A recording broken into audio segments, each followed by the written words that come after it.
Hi, Peter Charles here, Folks for Life Fly Fishing. And I'd like to talk about something that's a little bit, I won't call it controversial, but certainly not conventional thinking on this side of the pond.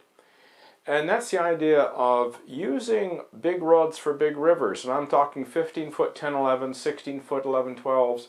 And I know what's going through your mind right now. That's way too much rod for our fish. No, it isn't. If you were to buy a rod in the UK and you look to the listing of a manufacturer, you would see a 12-foot 7/8, a 13-foot 8/9, a 14-foot 9/10, a 15-foot 10/11, and a 16-foot 11-12. And you'd think to yourself, if you think the way we think over here, that the 16-foot 11-12 is for big fish and the 12-foot 7/8 is for little fish. No, they're all for the same size fish. What they're different, why they're different lengths and different line weights, is they're made for different size rivers. And so that 12-foot 7/8 and the 16-foot 11-12 are designed to land the same Atlantic salmon. So you're saying to yourself, well, doesn't that 16-foot 11-12 put an awful lot more pressure on a fish? Can't you land it more quickly? Blah, blah, blah, blah, blah. No. What you will find is the longer the rod, the more advantage the fish has. It's a leverage thing. The fish has more advantage on a bigger rod, which is the reason why you don't see 15-foot rods being used for marlin and tuna. They're more like 6-foot rods. And the reason for that is you get more leverage out of a 6-foot rod than you do out of a 15-footer. So if you're going to a longer rod, just to keep things even, you have to go up in line weight. So you'll see that increase of 1 line weight for every foot, additional foot. And that ends up giving you the same pressure on a fish. Now, I've actually tested this. I had a 12-foot 7/8 and a 15-foot 10-11 from the same manufacturer. I put it on a digital fish scale. I pulled as hard as I dared, put as big a bend in the rod as I dared. And guess what? They both pulled the same weight, 1.6 to 1.7 pounds. So both rods will put the same pressure on a fish.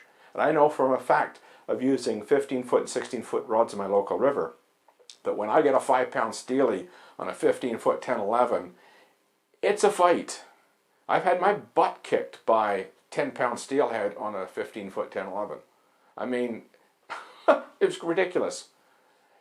The fish has a significant leverage advantage when you go longer. So it makes me laugh when somebody uses the 11-foot 7 weight to make it, more fun with the fish, when naturally that's putting more pressure on a fish than, or as much pressure on a fish as a 15-foot 10-11.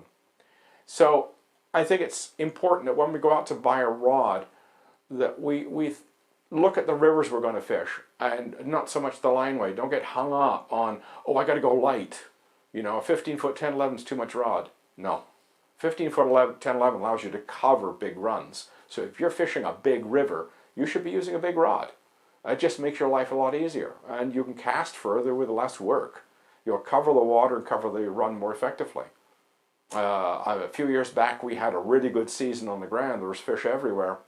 And I'd follow guys down a run, and they wouldn't get any, and I would pick up 1 or 2 fish. And the biggest reason, I was casting probably 30, 40 feet further than they were, and I was covering water they weren't.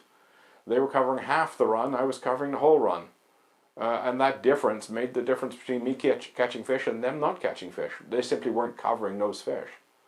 So it's something to consider, that when you go to buy a rod, don't get hung up on this idea that the 15-foot 10-11 is this huge meat stick, that, will take all the fun out of the fight.